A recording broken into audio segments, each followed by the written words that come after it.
Okay, my name is Nancy Adhiambo Adongo. I come from Homa Bay County, a place called Oyogis. The missing person is my elder sister. She's the firstborn in the family of 5. Her name is Doti Apondi Adongo Goga. She was when she disappeared, she was around 38 years old, because she's born 75, and she did hotel management. Previously, before she disappeared, she used to work at Nando's. She started with Steers, then she moved to Nando's. That's when she lost her job. So the time before she disappeared, or she got lost, she had been jobless, so she decided to come back home. So by then Nendala Moro might lose, you have nowhere. Yeah. Then she was jobless. She decided to come back home. So coming back home, that's when the deceased Were found her home, because he was doing his campaign door to door. And he asked my mom, he was with my dad, and asked him, what's she doing for a living? And my mom said she's done hotel management, but currently she has lost her job, so she's job hunting. Then Were said, that's a coincidence, because currently I have some businesses where I can't concentrate on. I need somebody I trust and somebody who can manage them for me, because I'm on full-time campaign. So if she's okay with it, she can follow me back to Nairobi, so that at least I can to Meru, so that I can offer her a job and also housing at the same time. She won't be paying rent, because I have a big house which I don't stay in, so she can live there. There's a houseboy with her alone. And at first my sister was so adamant, because being born in a family where but you've been in the estates and what have you, she's never stayed with somebody. So it took some convincing from my dad, who managed to convince her, and she accepted. Were himself is the one that provided the fare. So he followed Were after around 1 week. She went to Nairobi, then took a vehicle to Meru, which she reported back and said she arrived safely and she's there. She stayed there for 1 or 2 weeks, but she kept lamenting to my mom, because she's mama's girl. Like, oh, mom, my uncle, he's an uncle to us. He's the cousin to my dad. He likes having late meetings, which are so weird to me. Then my mom was like, he's a politician. Obviously, he has to have strategic meetings for his campaign. But at 11, 12, it went on like that till the 3rd week of her being there. She went quiet. She wasn't on phone. She wasn't calling. And being somebody who calls her mom 24/7, like, mom, I've done this. Mom, I've done this. My mom became worried. And then she started calling us to start looking for her. Then we're like, how do we look for her? I know you guys are on Facebook, those kind of stuff. You can get her through that. And I remember my sister responding to her that, how can we look for her and yet she's offline? Normally Facebook, we use the same phone. Yeah, your daughter likes fasting. Maybe she's fasting and she's switched off. No, whenever she goes in her fasting, she normally alerts me. Then I gave her the advice, why don't you call Uncle, Mr. Were, and ask him where she is, because she stays in his house. Then he said, okay, let me call. When he called Mr. Were told my mom, my sister got a job at KCB Bank, Migori. Then my mom asked him, my daughter has not done any banking job. What job is she doing in the bank? Then he said, she's got a job there. My mom did not leave it at that. Then she told me, then I was in Asumbi doing some attachments. Then she told me, you are in Asumbi, why don't you go that way and go to Migori and ask? I went to Migori. I met the bank manager, who told me they've not had any new employees.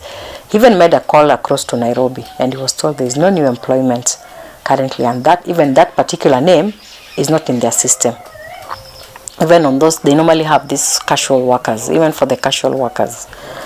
So I came back, I came now home. Then we stayed with my mom for like a week. After staying with her for like a week, she told me, now I'm becoming worried. Then I made the suggestion that why don't I go to Meru? We find out for ourselves. Maybe she's just within Meru. So I made a trip to Meru. But by the time I was making the trip, Were himself was not around. He was in Oyugis doing his campaigns. So I went to Meru. Reaching Meru, I had a friend. She's a distant relative. We had spoken earlier and she was ready to house me. So when I went there, she said, I have heard that name, it's familiar. Let me find out where exactly he stays. Then I said, it's okay. So she found out where she was staying, and I went to that particular house. He gave me a cousin of his. He said, I understand that guy is you don't joke with, so don't go alone. He gave me a cousin of hers. We went with the guy. We went till the house. Going, I found the houseboy. I introduced myself, told him that is my sister, and she's been missing. So then he made a sarcastic laugh. Then he said, missing? She's just around, you know. Then I said, where? So entering this house, there's a wall unit. I noticed my sister's Bible just in the sitting room because it was written on the edges. It was a secondary school Bible, so she had it till that time. Then I asked her, she left her Bible behind. I told you your sister is just around. Then I said, did he even leave her other stuff apart from her Bible? Yeah, in fact, let me take you to the room where she stays. And he said, I can take you around because, you know, the power is off and the CCTV is off. I even asked him, why are you people putting CCTV inside the house? Is it a bank? Then he said, hapana, mdozi ndo upenda hivyo. So we walked. It was a maisonette. We first walked to the first floor. Found my sister's bedroom at the end of on the right side of that. I found her towel. It was hung on the bed. It was a double-decker bed. It was still damp, like it had just been used. Then there was a sweater top, a green one, and a truck. Then I asked, hey, kwani she left her clothes here and her towel is damp? Is somebody using it? Then he made again another comment like, yeah, I told you your sister is just around. Then I saw her suitcase. I spotted her suitcase. Then I opened it and saw her clothes inside. I said, wow. There was a table there, like a small dressing mirror. It didn't have a mirror, but there was her creams, her makeup. It was just on the table. Down under that table, there was her shoes. Then I asked, did my sister leave her stuff? Then I even told him, can I carry them? Ati pana, mdozi atanitetesha. In fact, hata hajui nimekuleta hapa. I saw he was a little bit panicking because twende haraka haraka. Unajua huwa anatuma mtu once in a while kama yuko kuja kuniangalia. Because saizi anaona ni kama CCTV imezimwa. Then immediately I left that room. I noticed at the corner, just next to that room, there was a door. It was a normal door with a grill. Then I asked him, hey, kwani mko na security kali aje? Mpaka mko na safe kwa nyumba? He said, hapana, hiyo ni ofisi ya mdozi, yeye ndio wanaingia. Ni room yake, enda anasafisha, enda anafanya. Nikamuuliza, what does he do there? Hata mimi hata sijui, sijawahi ingia hiyo room, sijui ni nini. I just went. Then nikamuuliza, ni bedroom yake? Ati hapana, bedroom yake sasa iko juu ya hii rooms zetu hapa. Kaambia sawa. Nikamuuliza, na wewe unalala hapa? Ati hapana, muona pale karibu na jikoni. Mimi bedroom yangu iko huko. Sasa huku mimi wasikuji, nakuja tu nikifanya usafi. Then I left. I walked out. Then I asked him, now you're saying my sister is around. Why in particular? He laughed again and said, yuko hai, yuko tu. Then nikamwambia, then here is my number, nipigie ukipata information. Just take my phone, call me if you have the information. Then he said, nitakupigia tu, but sina simu. Nikamwambia, shika credit, utaweka kwa simu yoyote. Hold kidogo.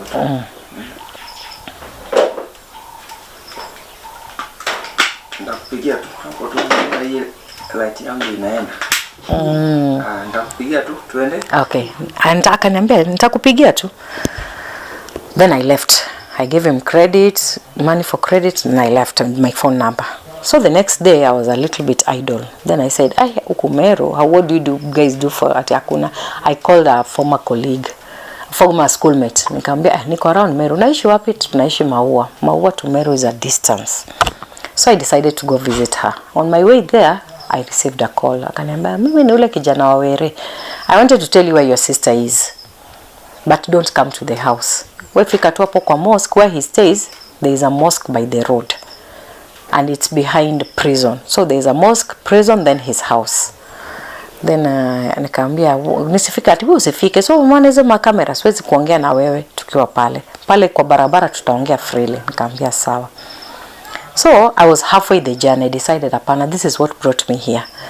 I told my friend I can't continue with the journey. Siwezi kuja. Whatever brought me here, I think I have some link about it. Let me go back. Kanambia ni sawa. I went back. Reaching, when I was almost reaching town, I called the same number. Then that guy told me, mwenye alitumia hii simu amekatwa amepelekwa hospitali kwa nini na pa polisi. So you know there's that long time not everybody used to have phones those days. So I said maybe this guy doesn't want to take the phone. Wacha nifike tu. When I reached, I took a motorbike. Meru town, I took a motorbike to there. It's just within town though. So reaching, I said, you know, there's that car fear. Aliniambia nisifike. So I reached, there was just a shop next to a few meters from the house. Nikafika hapo close. I called. After calling, I heard the phone ring behind me because I was standing outside the shop. Then this person peeked through these small holes of the shop. And then, wewe unapiga? Wewe unataka kijana Were? Ati hujakutana na gari ya polisi hapo? Nikamwambia nimekutana nao kwa hiyo corridor. Ati amebebwa na hiyo gari. Sijui nini imefanyika, wamekatana ndani ya nyumba huko. Nikasema, now this is, nikamuuliza amepelekwa hapa, amepelekwa district. So I decided to follow it to district hospital. Reaching there, I found some policemen with some two ladies. They had been bandaged their arms, but they were talking in Kimeru. So I asked a lady, what are these people saying? Ati walikuwa kwa Were, and all of a sudden there was slashing of pangas. They went to ask for a house to rent. I understand Mr. Were has rental houses. So all of a sudden there was slashing of pangas. Now funny enough, this guy, it's like something was cutting him with the pangas. He had the panga himself, but something, because paka his back. So these ladies sustained some injuries on the arms. So I said, all of a sudden I saw him being wheeled back to the ward. Then I followed him. Then I asked him, you told me my sister is Anganambia, where hiyo nyumba iko na mazinga umbwe? Kambia, how? That house is possessed. Umeona vitu zimenikatakata, nilikuwa nataka kuambia penye sister yako wako. Sister yako wako hai, yuko tu. Lakini, sioni kama. Ona vile nimekatwa. Ni sababu sikutaka kuongea. Nikamuuliza umekatwa na nani? Wajambazi ama ni nani? Hata mimi hata sijui. But lakini ulize, enda Meru town, place fulani utapata fundi anaitwa Silas. Anashona manguo, atakwambia penye sister yako wako. Ama information kuhusu Mr. Were.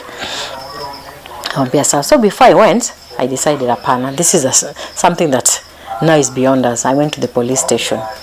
Going to the police station, I went to report a missing person. So I found the officer that was in the reception putting back his firearm. Then I told him I have come to report a missing person. Kaniuliza where was she, how did she get lost? Nikamwambia mtu mkubwa kama huyu unamtafuta. Huyu ameenda kuoleka.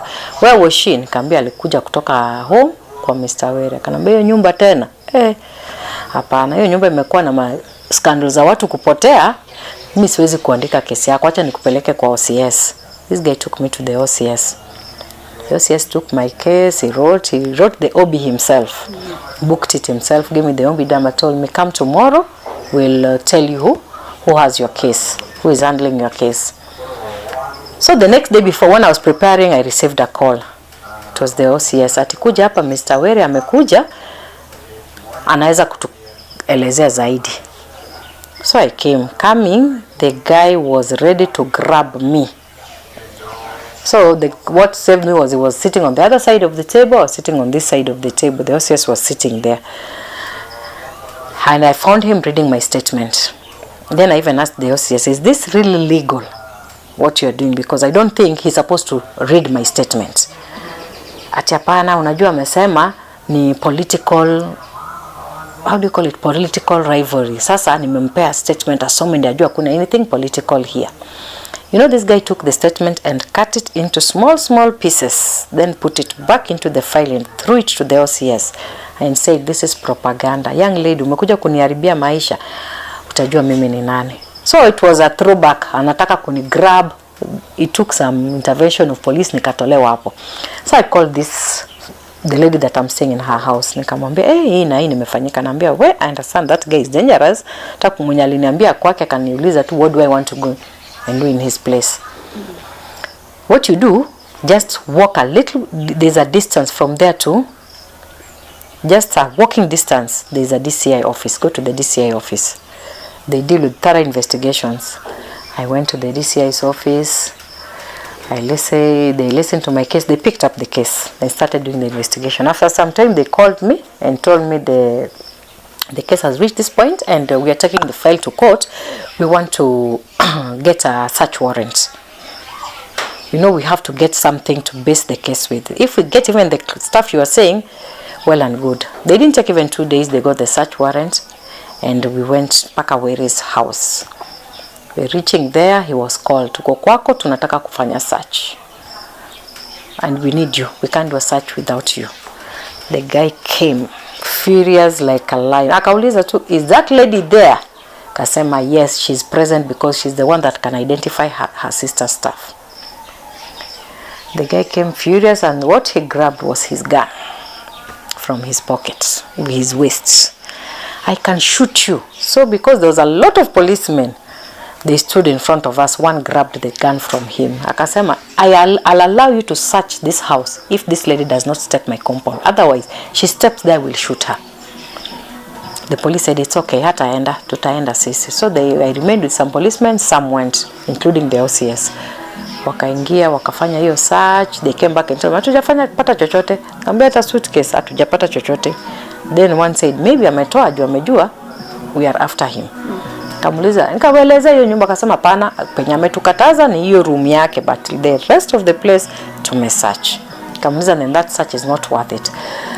So I stayed in Meru for like 2 days. I kept pressuring them. So the DCIO kept him. We are still in, the investigation is still on, the investigation. So while I was there, the lady I'm staying with had stayed in Meru for a very long time. So she was familiar with people around here. So one day somebody approached her and asked her, are you staying with a lady called so-and-so in your house? And he said yes. Why? Ati, ebu tell that lady to leave Meru. Ati, why? Ati, Were is really hunting her and I heard him talk with somebody. Aenda mtoi kwa nyumba. And this is somebody that comes to your house frequently. So, this lady called me. Akanambia, I need you to rush to Nairobi. Natoka job saa hizi, nakuja kukudrop stage. Something is not right. Where is looking for you? And I understand he's a very dangerous man. I said, why is he looking for you? Anasema unamsabotage. So I decided to leave Meru. That night, I traveled that night back to Nairobi. So I kept calling the officers who were taking care of the case. It just went like that. So I told my mom, hapana. Pia wewe enda uyugi so report. Because I've reported as a sibling. Sasa wewe as a mother, go and report. The next day, my mom went to Oyugi's police station, reported her daughter missing, wrote the case. The same way she was told, come tomorrow, we'll tell you the officer who was your case. My mom came back the next day around mid-afternoon, only to find the page, you know, the way they have the OB book, they normally record. That page was not there. She had the OB number, and the same OB number she had, another person had been given. It's like somebody transferred the page, the information on that page somewhere, but omitted the one that my mom reported. Then an officer, I remember, was called Chir, asked him, Mama, hii kesi, kuna mtu mnajua hapa ndani ya station mwenye anahusika na mheshimiwa? Then my mom said, I don't know anybody. Me came as a mother who is looking for her daughter. Kanambia pana, this has never happened in our station. This has never happened here. So my mom went back. Then she said, what do I do? Akanambia, sasa wacha tu tujue what to do next. So she kept back and forth, only to find out Were's wife was working in that same station. By then, understand, she's in Kisii or something. She was working in that same station. So later on the Chirchir officer is the one that passed the information. Ati nimejua mwenye alirarua. She called my mom personally. Nikamwambia najua mwenye alitoa ile information. Kuna mwenzetu mmoja ni bibi ya mheshimiwa. Na ni kama yeye ndiye alitoa hiyo kitu. Because cases watu wanapitia, ofisa ameruhusiwa kupitia ajue kesi yake ni gani. So it went on like that. So we had been back forth. Whenever we go anywhere, you find there's a blockage. One particular time I called the officer in Meru. You know what he told me? Madam, I don't want to lie to you. No officer is willing to take up Were's case. You either go to a remote area, transferred, or you lose your job, or you lose your life. These three things. So my mom decided to face Were on phone. And just called and asked him, please give me back my daughter. You're going to face the law. You know the way a mother can threaten somebody, you're going to face the law. Give me my daughter. Then he laughed on the phone and told my mom, hakuna penye utanipeleka. Oro Juada is the internal minister, security minister. Hakuna penye utanipeleka. Tunakula sahani moja. Tumeoa place moja. Kuna kitu tanifanya. And that is how we went back, forth. Whenever you go there, unaambua, endo tafute obi ya Meru, endo fanye hivi, go. So it was just like that till the cases just went cold. My mom went in depression till she passed. Which year was She that? passed last year. Which year did Dottie got lost? Dottie got lost in 2010 in October. And now it's around 10 years. 15 years down the line. She disappeared in October 2010. Even the guy that had the information about my sister, I followed up and found the next day alikuwa ametolewa hospitali. He had been discharged. There's the mtu wa kilo wa the clothes guy. The tailor, I followed up while I was still in Meru. This guy I met and I told him who I was, and he called a certain guy who I later came to understand was where his in-law. He married the sister, the wife that died. Then this guy asked me, are you sure you want to pursue this case? Are you ready to meet your death? I prefer you let nature take its course, or if God can take care of it, let it be God. Because for one, Were is very dangerous. Number two, you'll either disappear like your sister or you will die. So just let it go. And this is somebody who I was told is Were's, the brother to Were, his wife, the one that had passed. So when he told me like that, I came back, told the same lady, told me I've heard about him, but you know me, I don't know him in person, so I don't know anything about Were and I don't know anything about his life. But the more people I've met asking about him, the more people have warned me, this guy is dangerous. Keep your distance. Okay, so right now, do your family have any message or appeal you'd like to share with the public or authorities? Right now, I know, and I've really known that most people fear. During my mom's funeral, some people hinted, you know, there are those diehard followers of his.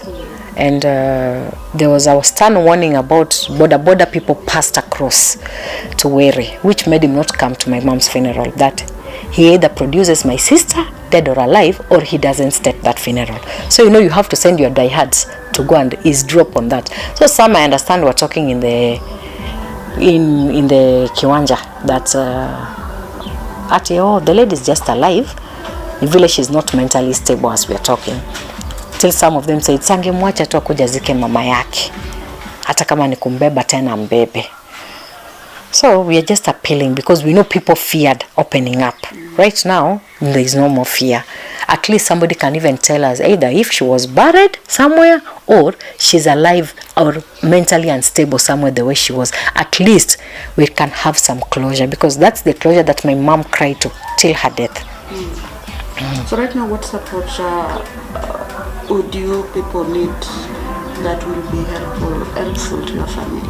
You know, like right now, okay, assuming, because it's just assumption, assuming she was held somewhere, maybe in Were's house, the authorities have the mandate to even open up that house and do the search themselves and even find out, is she there or not? Just to, you know, the clearing of doubts. We want our doubts cleared. what happened, what really happened, because we are sure you can't, if he was, my sister disappeared, he can't be that he acted alone. There must be some, maybe he sent somebody was involved, because the sister I knew could not even leave her handkerchief behind, leave alone her clothes, her handkerchief behind. So we are just appealing, even the government can help us, because this is something that they've been keeping off. You see the cases that they've been covering up. Nobody's, even you're being told by a police officer, I can't take care of that case because that case will land me somewhere very bad. So you can just put across your main request as a family right now, at least to help with the leads. Right now, as a family, we are just praying and asking and requesting whoever will have information about my sister, please, because financially this thing has drained us. My mom sold her entire cattle had just because of this case, because when somebody knows you're desperate, this person will take advantage of you. Somebody will tell her, oh, I saw your daughter somewhere, I need fare to go. Right now, because we didn't want her hopes to raise her, so at times she could call my siblings, I need money in this thing, and we tell her, but hatuna pesa, we are looking for money. Then she will just take her cow, sell, just for the sake of that person to get that. We are just appealing. My mom, at least we know she'll have some peace of mind, because she cried even to her sick bed. She wants to see her daughter one more time. She wants her daughter to come back home. That was her appeal. She even had plans that, anajua kikuja nitampeleka ngambo, you know. We're just requesting whoever can have that information, please just come up and tell anybody. They can even come to you guys, they can come to us, reach out to us, so that at least we can have some closure, because there's a saying in Luo, better the one you've buried than the one that just disappears. Because we are sure she didn't leave the country. We went to the immigration office with her ID number. She didn't get any passport. She hasn't got any passport in her name. So as a family so far, was her disappearance affair? How was the disappearance? How did the disappearance of Duty affect your family so far? So far, in fact, my mom and my dad, my mom died in very bad terms with my dad, because to her, it's my dad who released her daughter. And then to her, you know, it reached a point, Mr. Were sandwiched my dad with the whole story. Till he made my dad, he was the bursary chairman. So my dad was not seeing beyond his nose, because he doesn't see. Then he was like, that's a girl, she may get married somewhere, she disappeared somewhere. So when my dad finally saw the light that now this is what is happening, you know, he opened up and told Mr. Were, where is my daughter? So after asking, the next time immediately he asked, he was fired on the spot. He found another chairman, when he went for the meeting and found he had been replaced immediately. He was no longer the chairman, now somebody else was the bursary committee chairman. So it broke my family, that I can't lie. To the extent my mom wasn't in terms, because to her she was feeling that, okay, this is, my dad is my dad and Mr. Were are first cousins. So she was feeling that your relative doesn't want to give me back my daughter. And you are not doing anything, because my dad is sort of soft-spoken. So he was like, you are not doing anything. You are not talking about it. You should be talking about it at all costs. You should be doing something about it. But he wasn't. So it broke them. The two of them were not that close.